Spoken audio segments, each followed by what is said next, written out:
Hi friends, welcome to our lesson. I'm Mrs. Gradney, and today in our lesson we'll be dividing multiples of 10, 100, and 1000 by single-digit numbers. Here's what you'll need for our lesson today. Let's get started. Read these two expressions. 9 divided by 3 and 90 divided by 3. Pause the video and represent each one on your place value chart and solve. Then come back and compare your work with mine.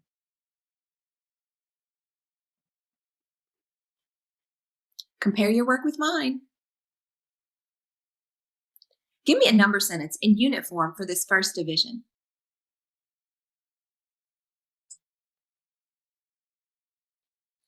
9 ones divided by 3 equals 3 ones. Great. Give me a number sentence in unit form for this division.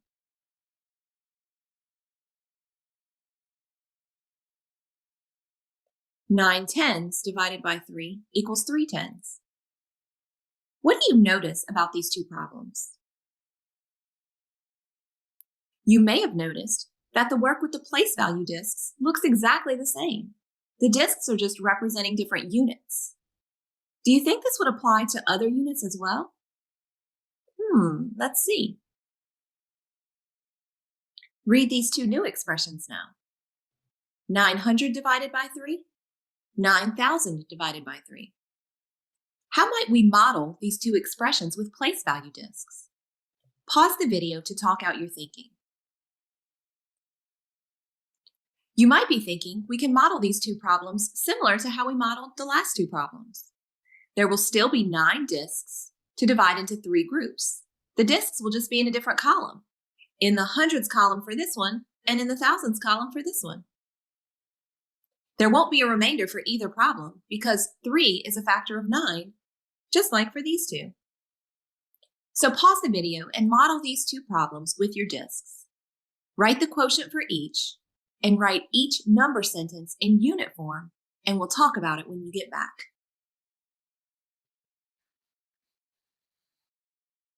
Compare your work to mine. What do you notice about these two problems and all the problems we just solved? Pause the video to explain what you notice.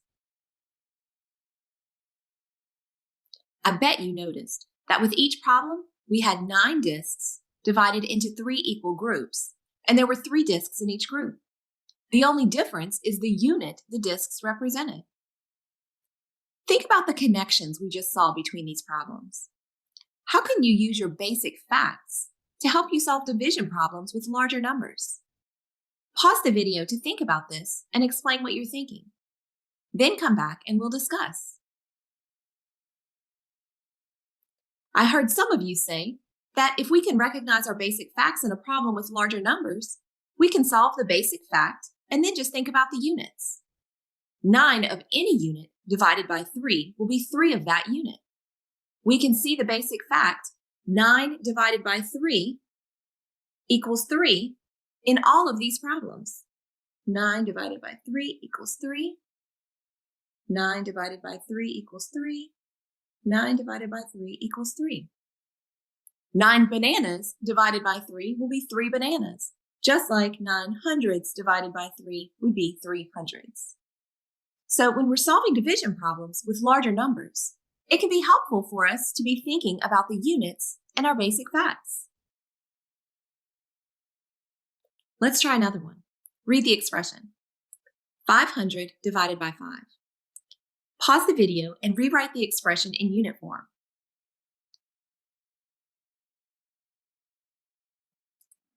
5 hundreds divided by 5. What do you notice about this problem that can help us solve it using mental math? Did you notice the basic fact of 5 divided by 5? And the unit is hundreds. If we know 5 divided by 5 equals 1, then 5 hundreds divided by 5 equals what? 100. So 500 divided by 5 equals 100. 5 of any unit divided by 5 equals 1 of that unit. Let's try another one. Grab your place value chart And let's read the expression. 350 divided by 5. Pause the video and rewrite the expression in unit form.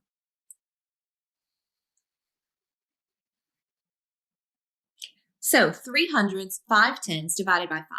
Is that what you wrote? How is this expression different from the last one? In the last expression, we only had 1 unit to divide by 5. In this expression, we have 2 units, hundreds and tens, to divide by 5. Now I'm looking for a basic fact to help me so I can try to divide mentally. I can see 5 tens divided by 5. 5 divided by 5 is a basic fact, but that doesn't help me with the hundreds. 3 divided by 5 is not a basic fact. What do we know that might help us here? Pause the video to reflect, and when you get back, we'll talk about it. Well, we do know that hundreds can be decomposed into tens. Do you think that would help us to find a basic fact? Let's try it. We have 3 hundreds, and if we decomposed those 3 hundreds into tens, how many tens would we have to divide among the 5 groups? Well, each hundred can be decomposed into 10 tens, so that would be 10, 20, 30 tens, plus the 5 tens that we already have. That would be 35 tens to divide among the 5 groups. Does that give us a basic fact? Yes, 35 divided by 5 is a basic fact. What is 35 divided by 5? 35 divided by 5 equals 7. So give me a number sentence in unit form that would help us to solve 350 divided by 5.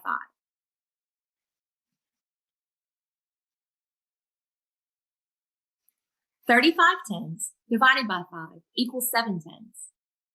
So 350 divided by 5 equals what? 70. Now, let's model on our place value chart what we just said to make sure that you really understand. Let's start by modeling using place value discs, 3 hundreds, 5 tens, and since we're going to be dividing among 5 groups, let's make space for 5 groups below.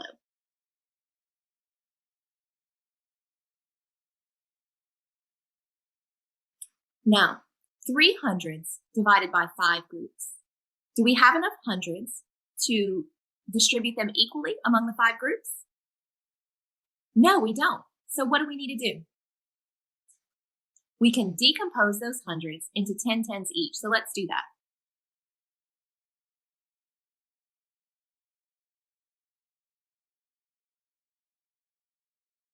Now, how many tens do we have to distribute to the 5 groups? Well, we had 5 tens at first, and then when we decomposed those 300s, we got 30 more tens. So we have 35 tens to distribute among the 5 groups. Pause the video now, distribute the tens, and then come back and you can compare your work to mine.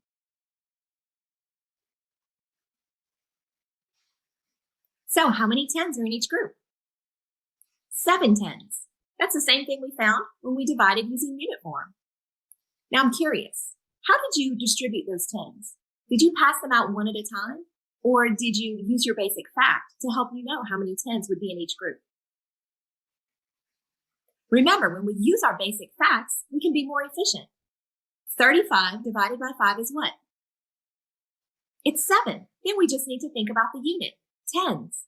So we knew that 7 tens would go in each group. Let's try another one. Read the expression. 3,000 divided by 5. Thinking about what we know, how might we solve this problem? Pause the video to talk out loud about what you're thinking. Maybe you're thinking that you could use unit form to try to help you find a basic fact. Or maybe you're thinking that you'd like to use the place value chart. Both of those are great ideas. So pause the video here and try out what you're thinking, and then come back and we'll check.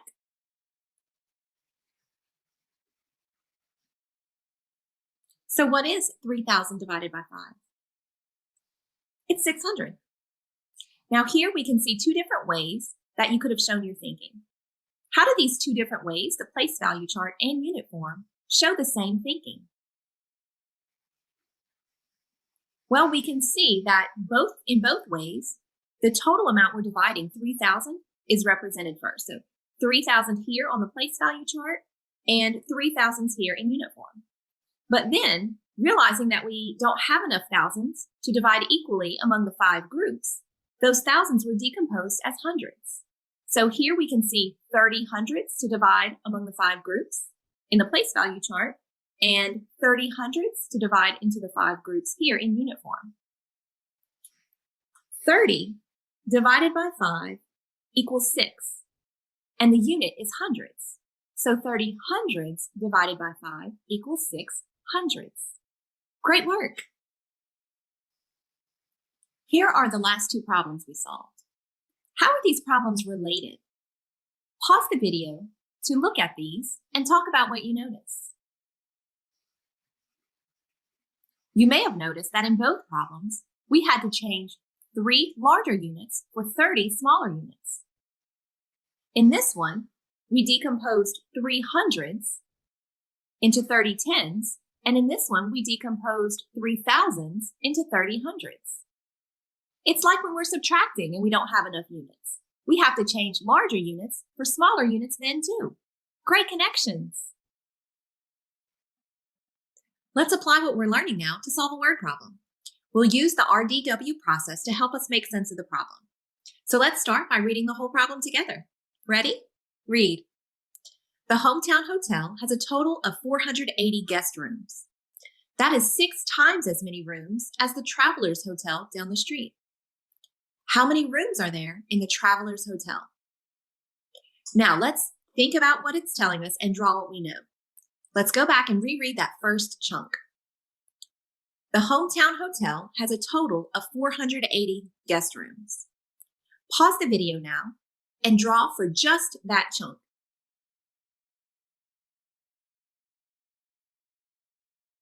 I drew a tape diagram with a value of 480 to show how many guest rooms were at the Hometown Hotel, and I labeled it HH for Hometown Hotel. Is that similar to what you drew? Now let's read the next chunk. That is 6 times as many rooms as the Travelers Hotel down the street. So which hotel had more rooms, the Hometown Hotel or the Travelers Hotel? The Hometown Hotel has more rooms. How much more? 6 times as many.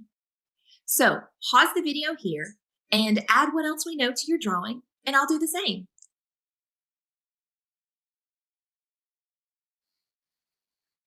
Here's what I added to my diagram.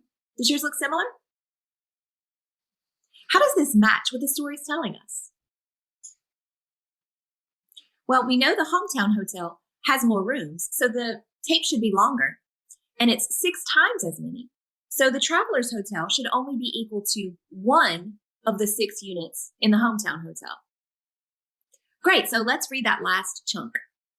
How many rooms are there in the Travelers Hotel? So what are we looking for? We're looking for how many rooms are in the Travelers Hotel, which is represented by this part of our diagram. Let's label that with a variable, and I'll use the variable R for rooms.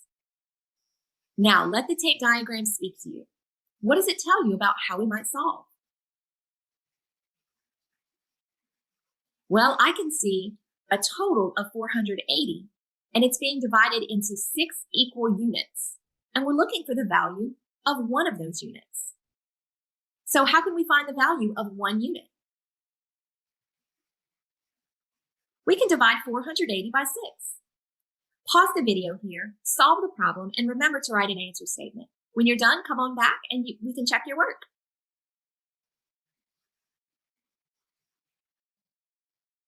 Welcome back. Hopefully you found there are 80 rooms in the Travelers Hotel. Here's how I solved it. Did you think about it the same way? I thought of 480 as 48 tens because that gave me a basic fact. 48 divided by 6 equals 8, so 48 tens divided by 6 equals 8 tens. So 480 divided by 6 equals 80. Excellent work today, friends. You know what it's time for now? The problem set.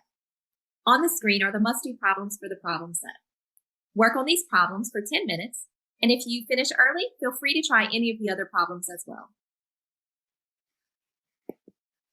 Today, we used place value discs and unit form to help us divide multiples of 10, 100, and 1000 by single-digit numbers. Remember to check in with your teacher, and I'll see you next time for another Eureka Math lesson. Bye!